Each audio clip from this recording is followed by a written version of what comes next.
তো এখনো আমাকে মেগাস্টার বলে দিয়েছে একটা কথা, সবাইকে জেনে রাখতে, সবার কাছে কথা বলে রাখতে।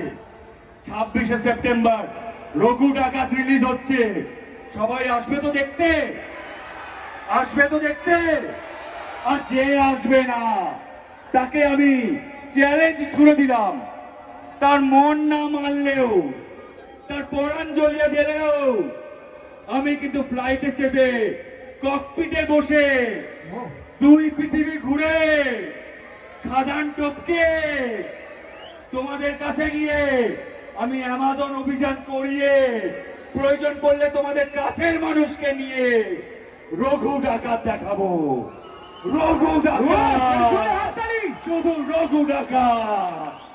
ও থ্যাংক ইউ, তোমাদের জন্য আরেকবার জোরে হাততালি হয়ে যাক। ও এটাই দরকার ছিল। Thank you so much. ও মেবি এইবার complete. Thank you so much. Okay now, এখন যিনি আসবেন তার চিন্তাতেই কিন্তু রঘু ডাকাত তৈরি হয়েছে। রঘু ডাকাত, ওকে ইয়েস, রঘু ডাকাত। আর সেই রঘু ডাকাতের ভাবনা, 4 বছর ধরে যার ভিশন, লেডিজ এন্ড জেন্টলম্যান, বাংলার বাহুবলী কি জানেন? রঘু ডাকাত।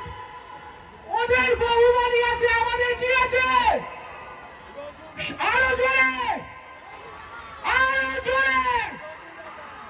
আর সেই রঘু ডাকাতের এমন ডিরেক্টর, যাই সিনেমা করে সেটাই blockbuster.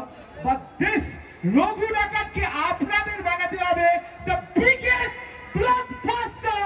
Please welcome Dhruv Banerjee.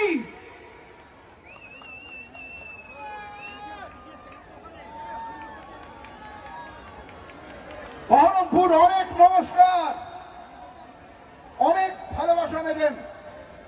আমরা বেঙ্গল জুড়ে ঘুরছি, কিন্তু বিশ্বাস করুন এত মানুষ এখন অব্দি একবারও দেখিনি। Thank you so much. আছে আছে কানেকশন আছে। আজকে বৃষ্টি হয়েছে তো, আমাদের পুরো শুটিং জুড়েও বৃষ্টি হয়েছে, কানেকশন তো আছে। কিন্তু সব থেকে বড় জিনিস কি জানেন? আপনারা পুজোয় সপরিবারে যে ছবিটা দেখতে যাবেন, কথা দিচ্ছি বাংলার সব থেকে বড় ছবি রঘু ডাকাত। ইয়েস, এখন অব্দি বাংলায় আমরা কখনো এত বড় ছবি করিনি। কথা দিচ্ছি ইদিকা, সৈনী, ওম, অনির্বাণ এবং বাকিদেরকে যেভাবে এই ছবিটা দেখবেন, কোনোদিন ওদেরকে এরকম ভাবে দেখেননি। কথা দিলাম আপনাদের প্রিয় দেবকে যেভাবে এই ছবিটা দেখবেন, আজ অব্দি কোনোদিন দেবকে দেখেননি। ঘোড়ার পিঠে খাড়া নিয়ে দেব যখন দৌড়বে, আমি জানি আপনারা চেঁচাতে বাধ্য। চেঁচাবেন তো? আমাদের সকলকে অনেকটা ভালোবাসা দেবেন তো? পুজোতে সপরিবারে রঘু ডাকাত দেখবেন তো? খুব ভালো থাকবেন। Thank you ধ্রুবদা।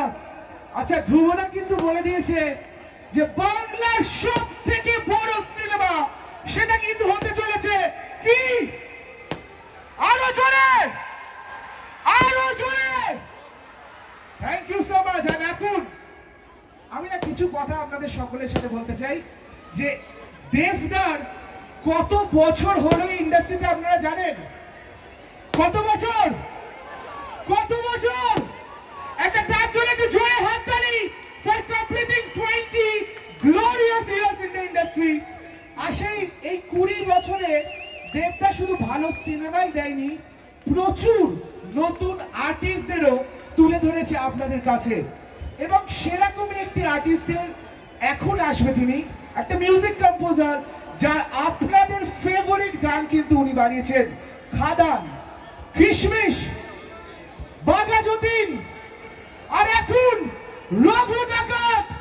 Please welcome music composer, a super musician, আমাদের সকলের প্রিয় নীলায়ন চ্যাটার্জি।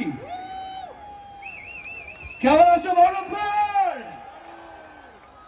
এই লোকটি দেখে বলেছিল তুই পারবি, আর তারপরেই ওই যে পা মেলাতে শুরু করলাম, কাঁধে কাঁধ মিলিয়ে এগোতে শুরু করলাম এবং আপনাদের সকলের জন্য বানিয়ে ফেললাম। মিলছে পায়ে পা, চোখ যায় জুড়িয়ে, ভাগাভাগি করে নেব পাবো যা করিয়ে। তুমি দেখো আমি আমার, শুধু দেয়ার ফাঁকে তোমার চেয়েছিলাম এমন, যা হচ্ছে এখন, যতদিন আছি ছেড়ে যেও না গো। অবশেষে ভালোবেসে চলে যাব। চলে অবশেষে সবাই একসাথে হয়ে যাক। অবশেষে ভালোবেসে চলে যাব।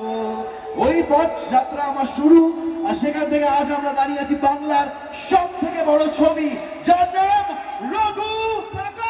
রঘু, রঘু 20 বছর অফ মেগাস্টার দেব, এবং আমরা সবাই একসাথে কাঁধে কাঁধ মিলিয়ে বাংলা সিনেমাকে এগোতে পৌঁছে গেছি আজ তোমাদের সামনে। খাদান থেকে শুনছিলাম বহরমপুরে এসো, বহরমপুরে এসো, বহরমপুরে এসো। কেন আসবো? চিৎকার করে দেখাও কেন এখানে আসবো। বহরমপুর! তাই প্রথমে এই মঞ্চটা রাজার জন্যই ভালো, আমি রাজার জন্য ছাড়লাম। রাজা এসো, রাজার জন্য একটা স্পেশাল গিফট আছে। 20 বছর কাটালে তো ইন্ডাস্ট্রির জন্য, নিজেকে অনেক ভাবে তৈরি করলে, ভাঙলে, গড়লে, তাই তুমি এখানে এসো। আমরা সবাই মিলে, আমরা সবাই মিলে, ঈশান এদিকে আয়, one of the finest singers এখন ঈশান মিত্র, আচ্ছা, সুচিস্মিতা তুইও আয়। এটা দুজনের জন্য জোরে হাততালি। এই ছবিতে যে গানটি আমরা বার করেছি, শুনেছ গানটা? ঝিলমিল ঝিলমিল লাগে। কিন্তু নীলা, বল। আমরা তো গাইবো ঝিলমিল, হ্যাঁ। ঠিক আছে, কিন্তু অডিয়েন্সের সাথে আমরা কি দেবদাকে কিছু ডেলিগেট ওটাই তো বললাম, প্রথমে আমরা রাজাকে ডেডিকেট করব। 10 মিনিটের জন্য আমরা একটু Please, ফিরে যাবো দেবদা। 20 বছর। তোমার কাছ 20 থেকে বছর বলো। জার্নিতে চলে যাবো। চলো, তৈরি? তোমাদের প্রিয় গানগুলো গাইতে তৈরি? তারপর শিল্পী গাইবো একসাথে। কিন্তু তার আগে রাজা তোমার সিঙ্গার, না না তুমি এখানে, তুমি ওপরে না উঠলে